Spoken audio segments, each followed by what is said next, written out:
Hi, you're listening to Get Site Control Insider, and today we're talking about ways to build an email list in 2020. You know that having subscribers is valuable, but how do you actually go from 0 subscribers to a thriving list? When you're just getting started, it can feel overwhelming. It doesn't have to be, though.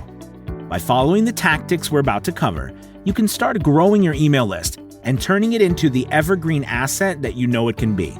Let's get started. Step number 1. Give your opt-in forms the attention they deserve. If you want to get people to sign up to your list, you need to make it obvious exactly how they can do that.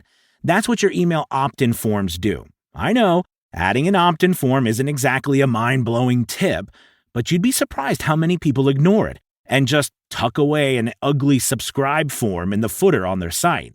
Your opt-in forms are the engine that drives your list growth. So, if you want to learn how to get more subscribers, a lot of it is going to come from experimenting with them, where and how you display your forms. And that's where pop-ups and slide-ins are going to bring much more value than a subscription form hidden in the footer. And that brings us to tip number 2. Experiment with different opt-in form types. First, if you're looking for a tool to create email opt-in forms, Get Site Control is a great option. It requires 0 technical knowledge and allows you to build beautiful online forms in no time. Now, rather than just throwing an opt-in form on your site and calling it a day, you should run some experiments to figure out which type of opt-in forms get you the most email signups. For instance, one way to boost your conversion rate is to use forms that display after a user interacts with your page. The most common example here is a lightbox pop-up that appears after visitors spend some time reading your content or scroll down the page. Modal pop-ups work extremely well here, but you don't have to use them if you feel they might seem aggressive. Consider more obtrusive forms, such as slide-ins or floating bars at the top or bottom of a web page. Tip number 3. Let visitors subscribe from other areas. Dedicated email opt-in forms aren't the only way to build an email list. You can also harness other areas where people are already interacting with your site. For example, you have contact forms, registration forms, comment sections, order forms. By adding a checklist that lets people subscribe to your newsletter, you can use them too. Number 4, use a lead magnet to incentivize signups. Which sounds more enticing to you? Sign up to our email list? Sign up to our email list and get a free ebook on how to build an email list. It's the second one, right? You feel like you're immediately getting something back in exchange for your email. It's a quid pro quo transaction, rather than just you handing over your email address for free. These types of incentives are called lead magnets or content upgrades, and they're one of the most popular strategies to get more subscribers. There are a ton of different incentives that you can offer depending on what your website is about. Coupons, ebooks, checklists, cheat sheets, toolkit, and more. All are great examples as long as they bring value to your audience. Tactic number 5. Personalize your opt-in forms. Here's another common sense rule. If your visitors feel that your email list is related to their interests, they'll be more likely to subscribe. To maximize the chances of that happening, though, you should consider personalizing your email opt-ins. For example, let's say you have 2 different sections on your site. One about WordPress, another about digital marketing. Rather than using a single opt-in form on both sections, you'll be more successful if the opt-in copy for the WordPress section relates to WordPress, and the opt-in for the digital marketing section relates to digital marketing. That way, you can make sure that each visitor sees an email opt-in form that's related to what they like. Number 6, try a 2-step opt-in. A 2-step opt-in is a different take on an email opt-in form that harnesses a psychological principle called the zygarnic effect. The zygarnic effect basically says that people are more likely to finish a task that they've started than one they haven't started. And here's how that applies to growing your email list.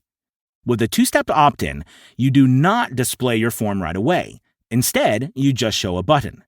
You only display the opt-in form after a visitor has clicked the button. That is, after they've started the process.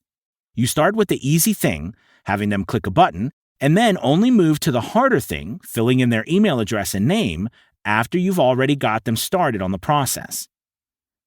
Tip number 7. Experiment with opt-in copy. Your opt-in forms themselves aren't the only things that matter. All the text outside the form plays a role too. So, if you want to maximize the number of people that sign up to your email list, it's important to experiment with this copy to find what works best. The most important bit of text is your call to action, or CTA. The CTA is what visitors click to sign up for your email list. A lot of people will just go with something generic like subscribe. But while subscribe is descriptive, it's not very motivating. To get more email subscribers, use more enticing CTAs. For example, if you have a fitness website, using something like "Get weekly fitness tips" is better than a generic subscribe button. Tip number 8. Run A/B tests to optimize forms. Speaking of experimenting, another great way to optimize your opt-in forms is something called A/B testing. During an A/B test, you compare two different variations by sending one segment of traffic to variation A and another segment to variation B. Once you get enough data, you can make an evidence-based decision about which variation gets the most email subscribers. Some things that you can A/B test are form types, test and button copy, colors, images, and form triggers, e.g., to find out what works best, displaying a form right away versus displaying it before a visitor closes the page. Tip number 9. Consider a negative opt-out form.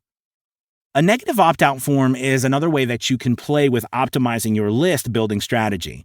It takes the same basic approach as the two-step opt-in form from above, but adds another little twist to boost your conversion rate. Specifically, it uses a pop-up with two buttons instead of one. One button starts the opt-in process. The other button is a negative button that closes the pop-up. However, rather than just using a generic close text, this negative button uses a phrase that makes people think. For example, if I were creating a negative opt-out from this post, I might use something like positive button, I want to grow my list, negative button, I'm not interested in growing my list right now. Next tactic, build a blog at your site. I haven't forgotten that this post is about how to build an email list for your business, but in order to grow an email list, you need traffic. And when it comes to web traffic, building a blog is one of the best ways to draw in targeted visitors. Once you draw them in with your blog content, you can use all these other tactics to convert them to subscribers. Moving on to number 11. Write guest posts on other websites. Writing guest posts is a popular general marketing tactic, and if done right, it can also be a great way to build your list. What you should not do is use your guest blog byline to just think of your generic homepage. That's fine for general SEO, but it's not the most optimal strategy if you want to build your email list. Instead, use your byline to drive visitors to a customized landing page that connects to the topic of your guest post, puts an extra emphasis on getting people to subscribe to your email list. For extra emphasis, you can even dangle a lead magnet or content upgrade in your guest post byline. Tactic number 12. Use your social media accounts to cross-promote. If you've already done the hard work to grow a social media presence, don't forget to leverage that existing audience to get people to subscribe to your email list too. This is especially important because of how social networks have been decreasing the organic reach for content. So if you can get social media followers to subscribe to your email list, you'll always be able to reach them, rather than just hoping they see your content in their social media feeds. Number 13. Let people choose their own preferences. When people are considering subscribing to your email list, you have to help them overcome two big fears. They're worried that you'll send them too many emails or content that they're not interested in. A good way to overcome those fears right at the beginning and convince people to sign up is to simply let them choose their own preferences for how often to receive emails and what type of emails to receive. If you only send a few emails per month, this might be overkill. But if you're very active with your emails, this approach can pay dividends. Tip number 14. Add microcopy to alleviate fears. Beyond letting people choose their own preferences, another way to boost your email list is to use smart microcopy to help alleviate those fears. Microcopy is basically small text that explains more about your opt-in form. It's unobtrusive, but it lets people know exactly what you expect from your newsletter. 15. Show an example of past emails.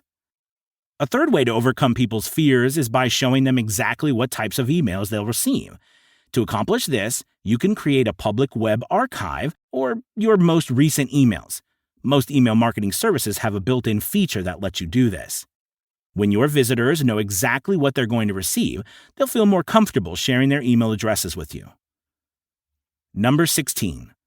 Add a call to action to your email signature.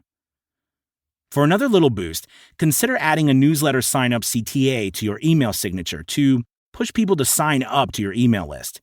Being able to meet people in their email boxes like this is a great way to pick up some extra subscribers with no extra effort on your part.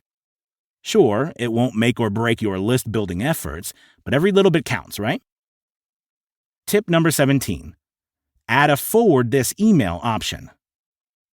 No matter what business you're in, word of mouth is always a good thing. When it comes to your email list, word of mouth means making it easy for subscribers to share your emails with their friends and family. A good way to push subscribers to do this is with a forward to a friend link. Adding this link is better than relying on people to use their email software's forward feature because it also ensures that your subscribers don't get accidentally unsubscribed by their friends. And that wraps up the best tips on how to build an email list from scratch. If you apply at least some of them, you'll start picking up more email subscribers in no time. Just remember, it all starts with an effective email opt-in form, and the easiest way to create one is to register an account at getsitecontrol.com. You'll be able to place stunning pop-ups, slide-ins, and floating bars on your website.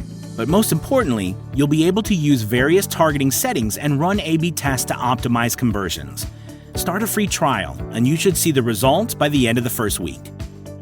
Thank you for listening. This is it for the episode. Don't forget to subscribe. Until next time.